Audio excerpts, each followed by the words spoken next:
Bonjour Laurence. Bonjour William. Quand on dit parfois que les légumes sont bons pour la santé, on n'imagine pas qu'ils peuvent également être curatifs, qu'ils peuvent soigner. Et alors c'est une étude sur les molécules d'un légume ordinaire. Je ne sais pas si vous en mangez beaucoup. Ici même, très souvent, on a dit que c'était plutôt bon, même si ça avait un aspect qui ne plaisait pas toujours aux enfants par exemple.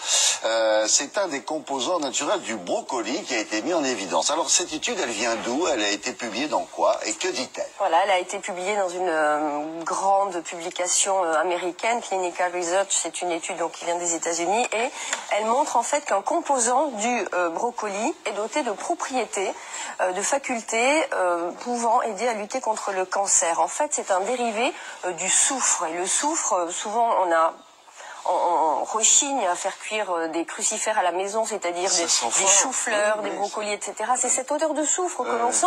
Et c'est justement dans cette odeur-là que se trouve la propriété assez puissante du brocoli, car c'est le sulforaphane, cette molécule magique dont on va se servir dans les années à venir, probablement pour soigner le cancer du sein. Pourquoi? Parce que ces chercheurs ont prouvé, ils ont testé sur la souris, sur des tumeurs de souris, mais aussi sur des cellules humaines issues de tumeurs de sein, justement, que ce composé de sulforaphane tue les cellules cancéreuses.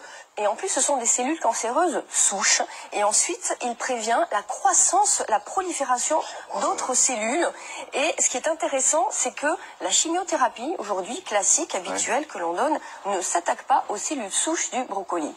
Alors, des pistes thérapeutiques... Du cancer du sein. Du cancer du sein. Des pistes thérapeutiques s'ouvrent, évidemment. On a interrogé un nutritionniste à ce sujet.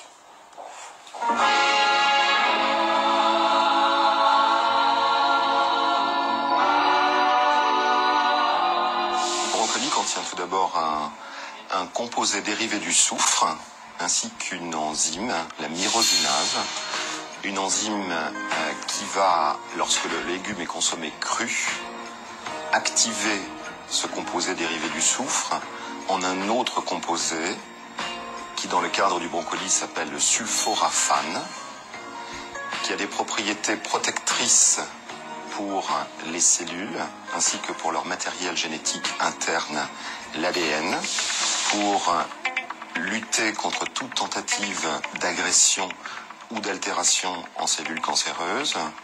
Et dans l'hypothèse où la cellule dégénérerait en cellule cancéreuse, le sulforaphane ralentirait l'évolution de la tumeur, voire même favoriserait l'autodestruction de cette cellule tumorale. Leur propriété anticancérigène est meilleure lorsqu'ils sont consommés crus que lorsqu'ils sont consommés cuits. Est-ce qu'on peut imaginer d'extraire cette enzyme de ce brocoli-là? Mais justement, les pistes thérapeutiques actuelles visent à imaginer qu'on puisse extraire du sulforaphane, justement, du brocoli, pour le donner en parallèle avec les traitements classiques, évidemment, de chimiothérapie. Donc, en prévention, le sulforaphane à volonté. Le brocoli, vous savez que j'ai appris qu'il y avait 200 variétés différentes de choux, ce qui est quand même énorme. Donc, le chou, le brocoli, etc. Vous pouvez aussi manger des radis.